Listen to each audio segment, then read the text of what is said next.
In accordance with the DBM Local Budget Circular Number 137, Series of 2021, introduced by Councilors Dave C. Balmosina, Dorothy A. Galarmende, MD, and Shira L. Hidon. Further discussion.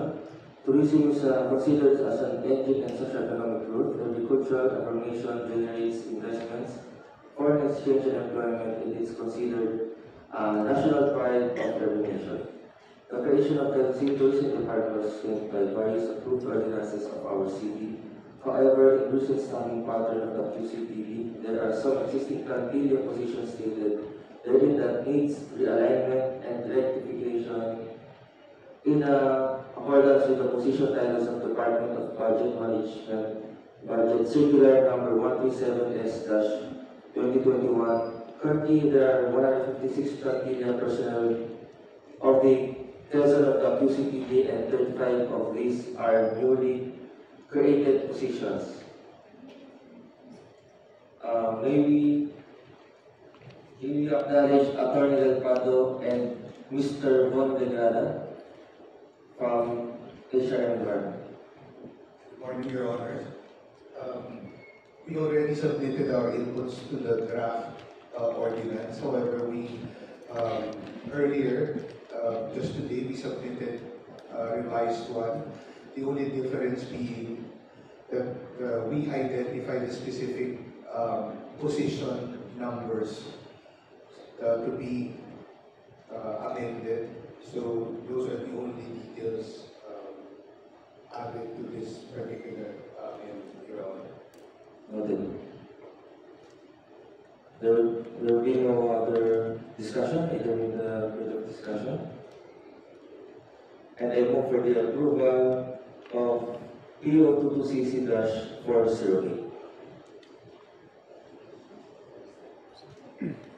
Item number 2, PO22CC415, an ordinance renaming the Talipapa Senior High School to Talipapa National High School, thereby amending ordinance number ST2823S, series of 2019, an ordinance establishing the Talipapa Senior High School located at Locaya Street, Villa Florencio Subdivision, Barangay Talipapa, Quezon City, introduced by Councilor Ali B. Medalla. To defend the measure of Ali Medalla from Section 1, Article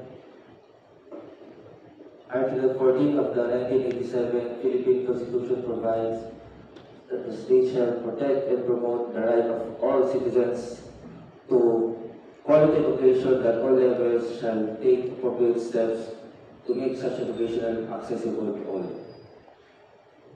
Ordinance SP 2823/2019 established the Talipapa Senior High School to accommodate students and effectively implement Republic Act Number 10533, or the Enhanced Basic Education of Act 2013 through the Senior High School program.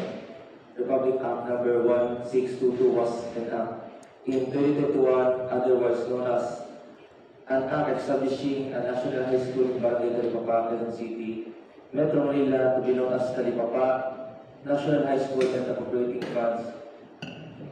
Therefore, to align Republic Act 11622, this ordinance amends Ordinance Number SP-2823 S-2019 to rename the Talipapa Senior High School to the Talipapa National High School.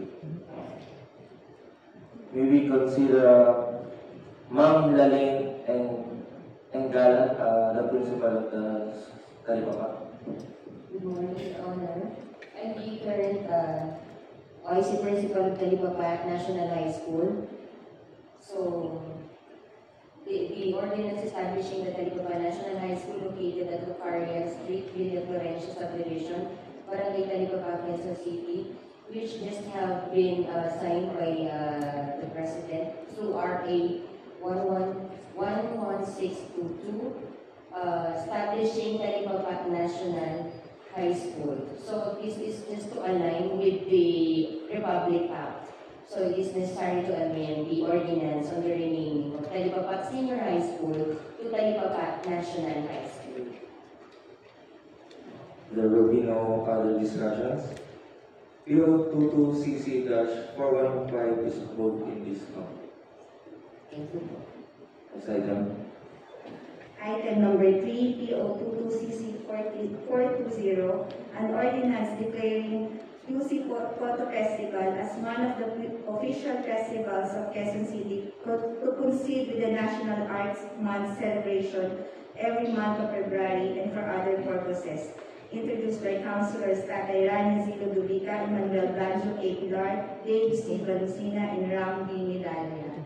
In a period of discussion, photo festivals are events that showcase photography and visual culture and provide opportunities to discover lots of new artists and their works, connect with the photography community, and learn more about photography through exhibitions, workshops, and seminars, panel discussions, lecture, artist talks, photo walks and contests, portfolio reviews, and slides showing or film screening.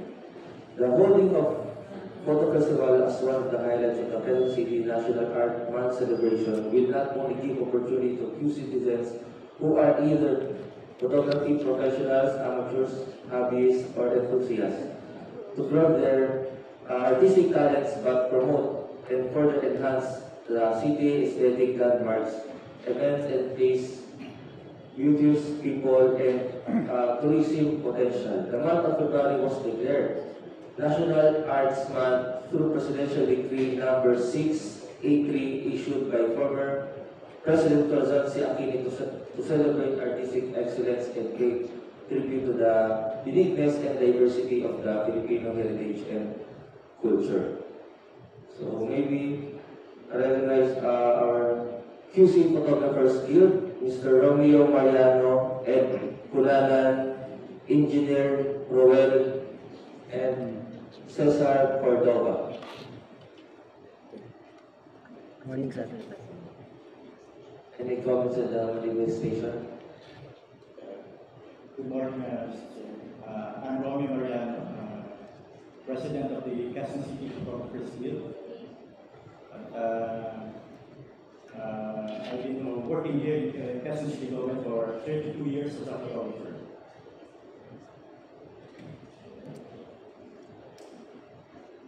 There will be no other discussion. PO 22CC-420 is approved. Next item. Item number 4, PO 22CC-421, an ordinance providing the preservation and protection of the cultural and intrinsic value of the 1939 Quezon City Cash Book, prepared by its first city treasurer, Don Pio Pedrosa, and appropriating funds therefore, introduced by Councilor Edgar Egay G. Yap. The further discussion. This proposed ordinance, known as the 1939 Quezon City Cash Book Preservation Ordinance, aims to protect and preserve an invaluable historical document, the 1939 Quezon City Cash Book, which was prepared by the city's first treasurer, Lord P. Pedrosa, recognizing the significance of this document as a vital piece of Quezon City's cultural and historical heritage, The ordinance mandates its declaration as both a protected and permanent record, ensuring its long-term preservation. Through the efforts of the Quezon City General Services Department and the Quezon City Tourism Department in collaboration with the National Archives of the Philippines, the measure ensures that the cash book will undergo necessary conservation treatments and be appropriately exhibited for the public viewing at the Quezon City Museum of History, Culture, and Arts. The ordinance also provides the necessary funding to support these efforts, highlighting the city commitment to the safeguarding its historical records for future generations. There will be no other discussion. PO22CC-421 is approved in this one. Next item. Item number 5, PO22CC423, an ordinance creating the Quezon City Street Commission, defining its power and function, appropriating funds therefore and for other purposes, introduced by Councilors Dorothy A. Galarmente MD and Aito S. Melendez. The further discussion, the motion picture industry has historically been referred as the film industry, focusing on the visual field as the primary medium through which motion pictures are produced, exhibited, and distributed.